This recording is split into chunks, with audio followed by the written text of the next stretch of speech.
Right. Okay. Well, it's my turn to ask questions now. I'm Clarke Ching. I'm here with Philip Marris in Paris, which rhymes, which is quite good. Yep. But that's not what we're here to talk about.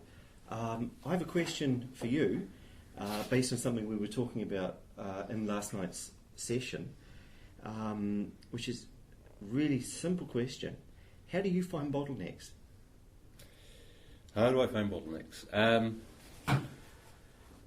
One of the important things that I've discovered recently, let's say the past 5 years certainly, and which is different from what was happening 10 or 20 years ago, is that companies are often wrong with regards to where their bottlenecks are.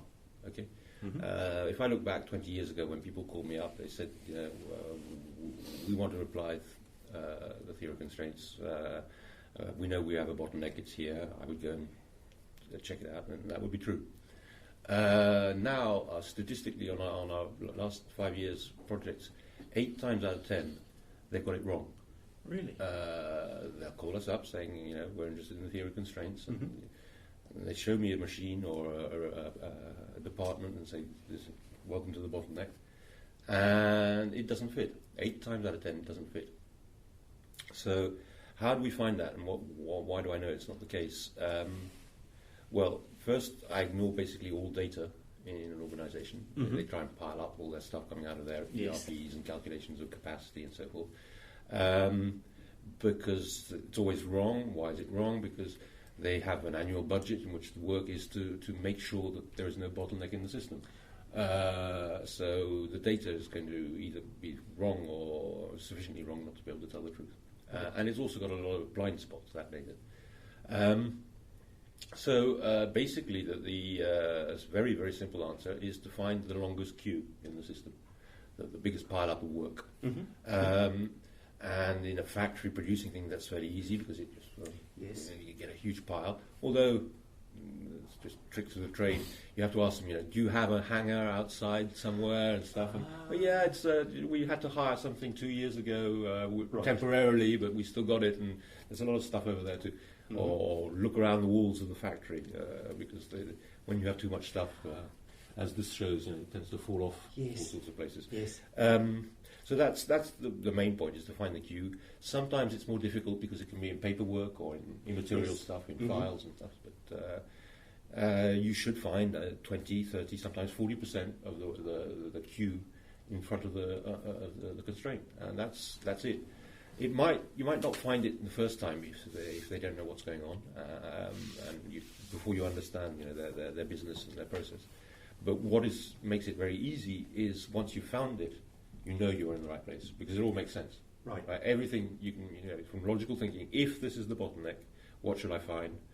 And everything makes sense. Yes. Okay? So it doesn't. You might get it wrong the first. You might have 2 or 3 tests where you think it might be this or it might be that, and you quickly realise it's not true.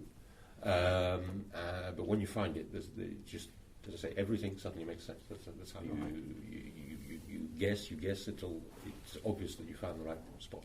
That makes good sense. So, how do you do that with knowledge work, product development?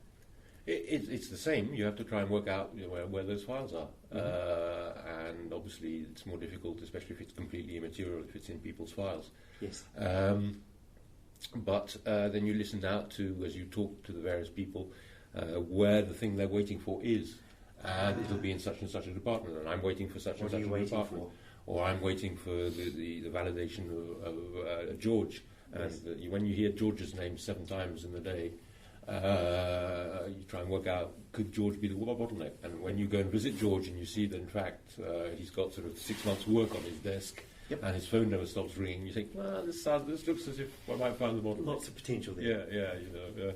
Let's say when you see the people, when it's a person or a department with experience, you found it. It just doesn't smell like a non-bottleneck. There's pressure there. You're in the core, the heart of the organisation all of a sudden. And if it's one person, then you've got the hardest problem is that the one person that needs help is the busiest. How do you help them when they're so busy and they don't have time to be helped? Well, when that happens, I'm very happy because the company is going to make a fortune very quickly. Yes. Because one, maybe two or three in larger organisation are the bottlenecks. We're talking project work, right? Yes. And product development and stuff like that, or software development. These people, the big gurus that know all the answers.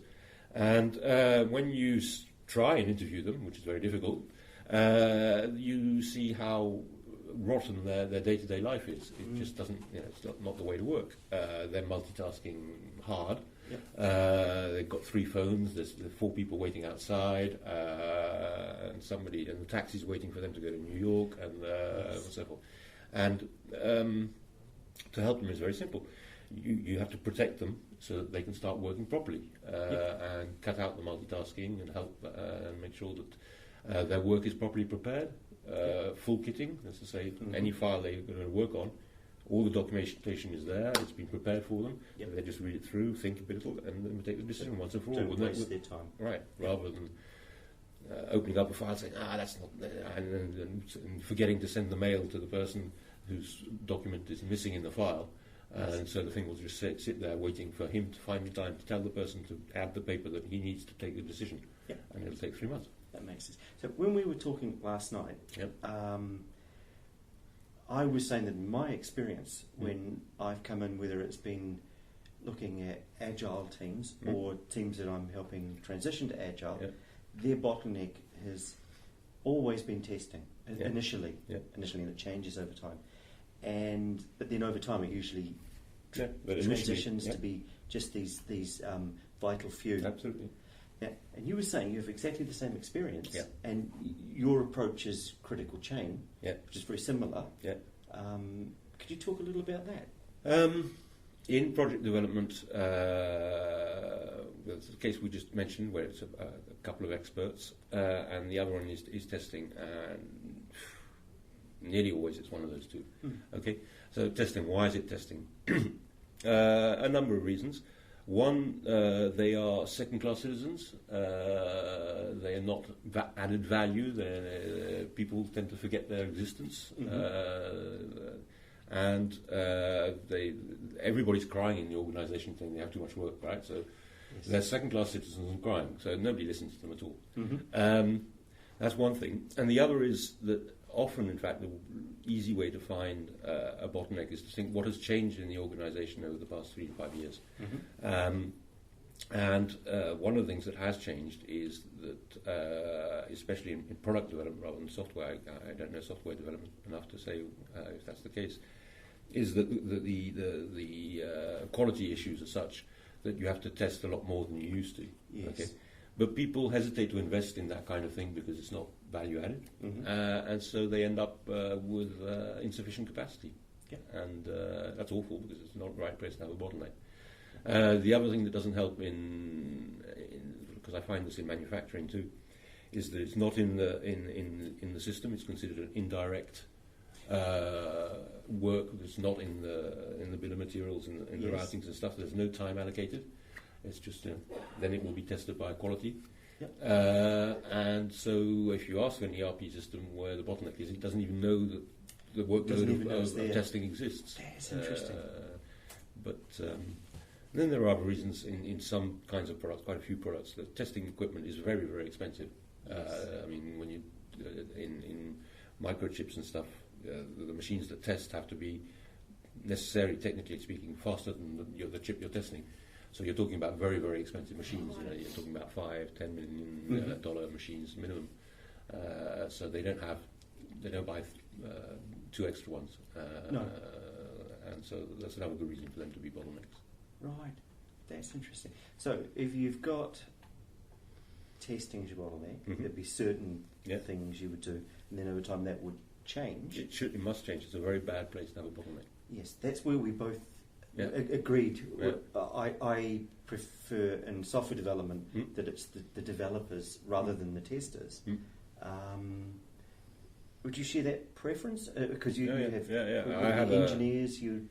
I have a very simple definition of a bad and good constraint. A good constraint is a resource that would take a lot of time or money to turn into a non-constraint. Okay, Right. and testing systems or people are not that expensive No. compared to the expert that's designing with value added the new thing, where he better be paid correctly, and you can't just go out and hire a new one. No, the ramp up Right. time is long. So isn't it? that's a better place to have your constraint than in Right. something where you could break open that constraint for not much time or not much money. Yes.